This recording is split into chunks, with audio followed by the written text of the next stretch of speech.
This is J-Man with MusicMarauders.com and Music Marauders Live, and it's my pleasure today to be joined in downtown Denver by Steve Kimock and Bernie Worrell. How you doing? How are you, gentlemen? Fine. We just got off an airplane. Yeah? How was the travel? Well, Crowded. shrieking at 600 miles an hour in a metal tube over the earth. So Yeah, it's pretty intense. it's kind of confusing. Yeah, a little bit disorienting. Steve, can you talk to me about what goes into selecting your friends or your bandmates? And can you speak to kind of each member in regards to what they bring to the mix? Yeah. Most of the time, the people that wind up with me in the band come up.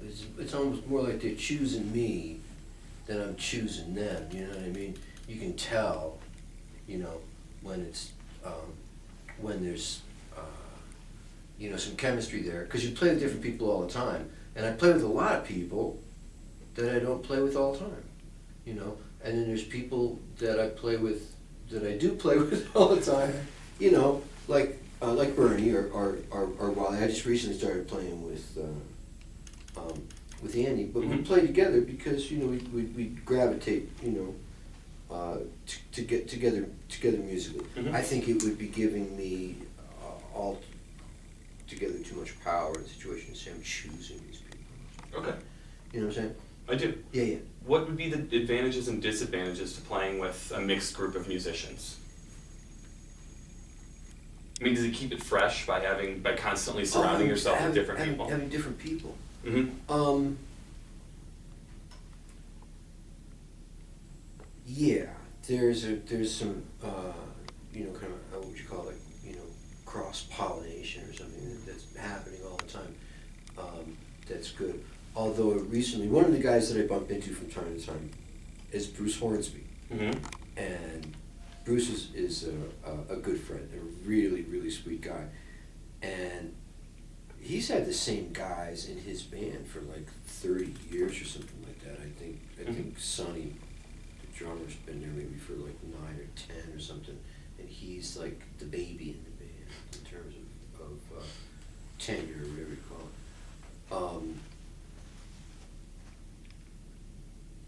And I'll bet that's not uncommon for guys, at Bruce's level. Bunch of hits and stuff like that. He's got enough money to keep that together. Right. You know what I'm saying? He's got those resources. A little closer to the street here, for me. And everybody's got to work. And so people, I do. Sometimes you get to work with this guy, sometimes you get to work with that guy, sometimes you have to do this, sometimes you have to do that. So everybody kind of moves around. It's not uncommon to be working with this bass player now and be working with that bass player later. These drummers now and these drummers later. Do you find that the projects can get stale with the same musicians, or maybe does it develop more because the chemistry is allowed to develop and progress? Wow, if you were doing, it's a legitimate question. Although I think the variable is if you had to play like the same batch of material, on the same circuit, you know what I mean? Like if I had my band playing out of my book, just these guys playing these tunes, for 300 nights a year for like 10 years or something like that, it'd be really tired. Yeah. You know what I mean? Sure. He's not built that way. You know what I mean? He could not stand that. So it's got to change up.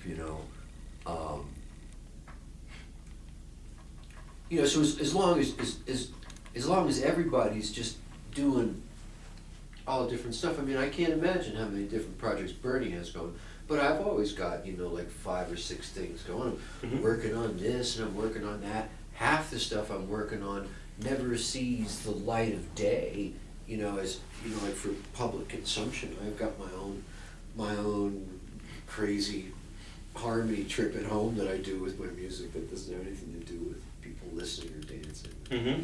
You know what I mean? So there's all kinds of stuff going on all the time, and that does keep it interesting as long as you do have all kinds of stuff going on. Mm-hmm. So Which leads me back to what I was saying initially. Can you kind of talk, and then I'll have Bernie do the same thing about Steve. Can you talk about what Bernie brings to the mix and what you enjoy about Bernie's playing, and then the same thing for you, Bernie, about Steve and his playing? how embarrassing. Putting you on the spot. What do you like about this guy? No, but what? Oh, what I like about Bernie is, and musically, is his melodic sense. He's a super creative melody guy, Mm-hmm. and a lot of times, you know, the keyboard player types, and I know lots of keyboard players, and I know lots of good ones, but they tend to be so into the chords and into the chromaticism of it, you know, and the facility of it, because piano is one of those instruments that's just like you just like zip around on. You know, that like the guys that really like get the melody and get the singing aspect, you know, singing through the horn kind of thing. And not a lot of keyboard players that do that, and Bernie really gets that. Mm-hmm. So all the time when he's playing, I'm like, oh yeah, get a little bit of that for me, get a little bit of that for me. So all the time it's an inspiration for me, because I can relate very directly to how he plays the keyboard, because it's not, he's got his own thing, and it's Mm-hmm. enough different, you know, from everybody else's, that it's pretty remarkable. Mm-hmm. I mean, it's good. I mean, I played a bunch in the last couple of years with Melvin, Mm-hmm. Melvin Seals, who's fantastic, Yeah. Yeah. fantastic Phenomenal. organist, Yeah. one of my favorite musicians on earth. Never, ever plays a wrong note. Always has the spookiest stuff going on. You know, he'll play really powerful stuff, and all the time there'll be the wind blowing the leaves through the graveyard. Kind of, he just gets these swirling sounds. Really awesome stuff. Just a unbelievably talented hand player. Mm-hmm. But he still doesn't do the melody thing like Bernie does. You know what I mean? Like nobody does the melody. Mm-hmm. So Well, I see a lot of similarities in your playing. That's kind of why I asked this question. And then I guess to you, Bernie, what is it about Steve's playing that intrigues you? What Steve brings to me is inspiration. I mean, I play with a lot of different. I get inspired when I first got to play with him. Mm-hmm. I said, man,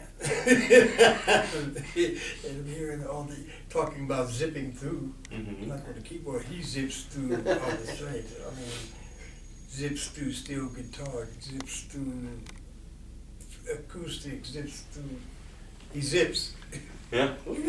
and his playing inspires me, because I was like, you know, right here, and okay, here's another key, but this one over here, special guest over here, da da da da. Mm-hmm. But play with Steve Kimock, it helped me get out of the doldrums, kind of, so to speak.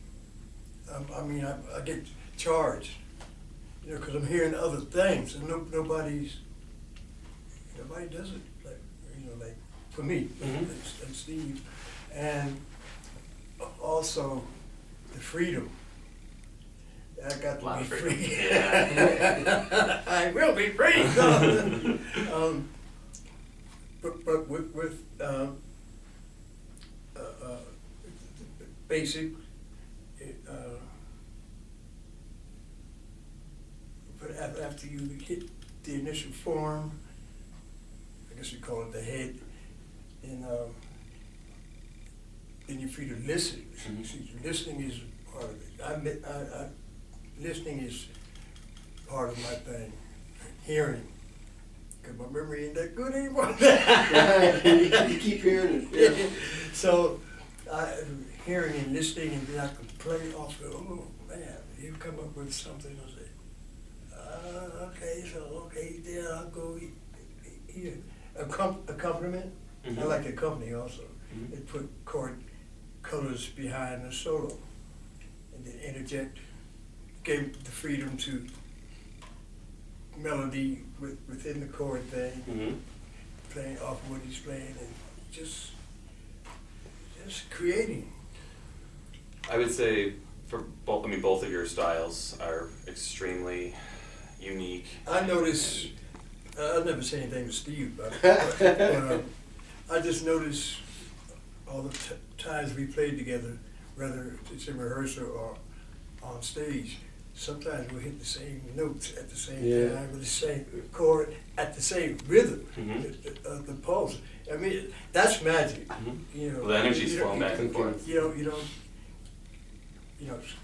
I do that with drummers a lot because I'm a rhythmic type player also. Right. So I think a lot of people are really excited about the two of you guys coming together and doing some dates. And I'm gonna take this chance to or opportunity rather to mention the next 2 nights at Coyote's True Blue in Denver. It's gonna be Steve Kimock, Bernie Worrell, at Andy Hess and Wally Ingram. That's correct. That's right? correct. Cool. I heard a story recently about one of your guitars, and I was wondering if you Oh. could kind of dive into that a little bit and tell our listeners or our viewers what the situation is. Okay. Well, two things that need to be explained here. If you're watching me on this, then occasionally I'll be like making and maybe some inappropriate faces because over here where you can't see, we're watching Miami beat up Portland. So occasionally LeBron will do some giant, and we go, oh, like that. So if we, Who are you rooting for in this one? oh, Or just no, watching? I'm just. I didn't know if you were invested in. I'm enjoying it. I'm enjoying the contest up without being too invested. You know.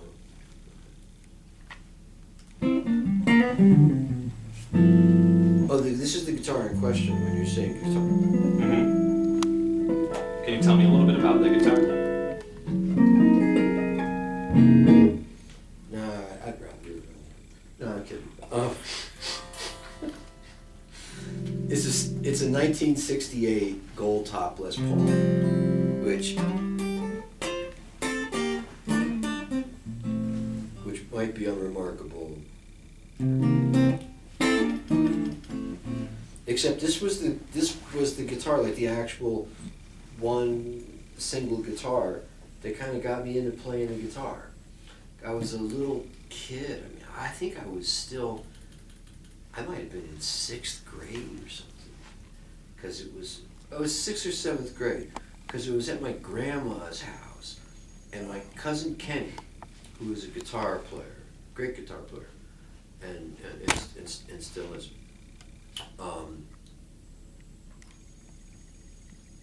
he'd just gotten back from the service. He was in Germany. He was a military policeman in Germany. And he was from Tulsa, but he landed on the East Coast, so he was there at my grandma's for a while. And I went upstairs to my grandma's house after school, and this guitar, this exact guitar, not another guitar, this guitar, was laying on the bed, where Kenny was sleeping, like, oh, my big cousin Kenny's there, I went to see him. And this was there, and Kenny wasn't, and I was like, whoa, that's cool. And I kind of had an idea about the guitar, like I'd pick it up, And I remember picking it up and trying to play a note on it, and instantly, like, breaking a string. Which I was like, oh, shit. The bad open. And then I had to go find my cousin and tell him, oh, Kenny, I broke a guitar. But this was the guitar that got me into playing guitar. This was the first instrument that I saw, you know, and kind of lusted after and like and held and went, oh yeah, this I can do this. I want to do this, you know. Anyway, so Kenny taught me to play some stuff, and eventually found my own gold top Les Paul that eventually got away from me.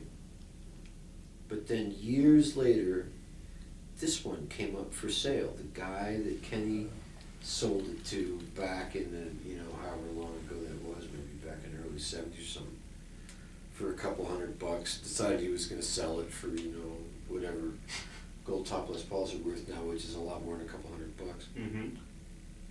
And it was on eBay, and I was petrified that it would get away. So I had to call the guy, go to his house, and talk him out of it for the great sentimental value that the guitar possessed for me.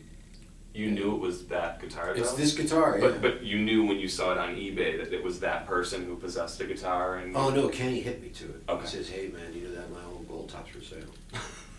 And I was like, oh Jesus. It will be mine. I better go. It will be mine. there can be only one, you know. And so I went and gave the guy a giant wheelbarrow full of money for it. And here it is. And it's neat because I've been kind of not playing Gibson guitars, you know, for decades. All I played, this was the only thing I played for like the first 10 or more years of my playing was a gold top Les Paul. What kind of guitar is Explorer? It's actually made at the Guitar Lab in New York City by a guy named Charles LeBou. Gibson made it. Oh, here we go again.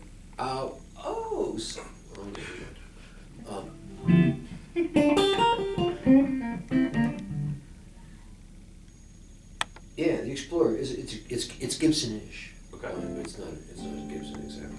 So I've been playing the Fenders, you know, with the great big strings on them and beating the crap out of it. Fender guitar to play on stage is there's no finesse, you know. It's a broadsword. You just like hack away with it, you know. And I've had this for a while now, and just beginning to get back into what a delicate instrument they are compared to my normal beat it over the head thing. So I'm trying to work this back into the music, because it's such a different approach. To play this correctly is nothing like playing Fender correctly. Have you used that live since coming upon it again? Only with Kenny. We'll go to the Blues Jam and I'll play this. Are you going to be using it this weekend at Coyotes? Yes, oh, you bet I am. Yeah. Excellent. So people can come out and see you on the original. This is the it's kind of where all my beginner's mind left. It's all still stuck back in the Les Paul. So it's been fun. When I have played it out, it's a different part of you that works through this instrument than through the you know, because this was like the first acts for me. You know, then through the later stuff. So it's fun. Nice little experiment for myself. Experiment on myself. Do you want to play a little something for us? It's going to say to the other guitarists, Grandpa's back. Oops, I can't say. Oops, Dad's home. Oh, you want to play something? Yeah, and then if you want to join in, Bernie, on the melodica, feel free. What should we play? You started. This dude. Let's see. Oh, we were doing Your Hey Man. Hey Man.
Yeah. That's fantastic. I actually was hoping that would never end. That's great. Thank you guys so much for doing this. I appreciate it. Yeah. You can stay tuned to Steve Kimock's website for a pretty big announcement coming up regarding an upcoming tour, a pretty extensive tour from what I hear. That's correct. And then also stay tuned to Bernie Worrell's website for some upcoming bookings. We just did some work today to book some stuff locally in Denver at Cervantes coming up. So yeah. News to me. News to you, yeah. So you're gonna be coming back to Denver in May, and then again. I ain't coming unless Steve said, oh. Well, we'll work on that. Yeah. So he'll be at Cervantes in May, and then again it looks like in June. So again, thanks so much for doing this, guys. It was a pleasure. And looking forward to the next couple of nights at Coyotes here. Me too. Justin. Oh, that was really cool, guys. Thank you so much. Thank you. That's Thank you, fantastic. Mr. Kimock. Thank you, Bernie.